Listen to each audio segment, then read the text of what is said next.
কবি স্বপ্নীল চক্রবর্তীর একটি খুব ছোট্ট কবিতা নামকরণ। এই শহরে আমি অভাব বলতে যা বুঝি, আমি তাদের নাম রেখেছি ভালোবাসা। এই শহরে ঘৃণা বলতে যা বুঝি, আমি তাদের নাম রেখেছি সম্পত্তি মালিকানা। এই শহরে যা কিছু অভ্যেস, যা কিছু ভাবায় খুব, আমি তাদের স্মৃতি বলি।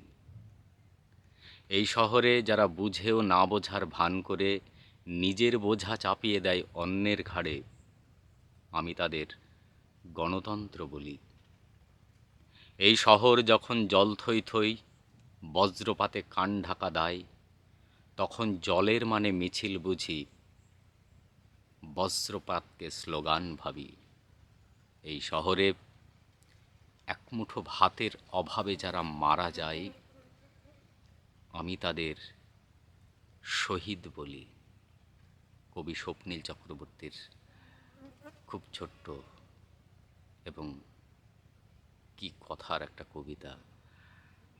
কবির কথার মতো করেই আমি বলতে চাই, এই শহরে আমি চাবুক বলতে যা বুঝি, আমি তাদের কবিতা বলি। নমস্কার, ভালো থাকবেন সবাই।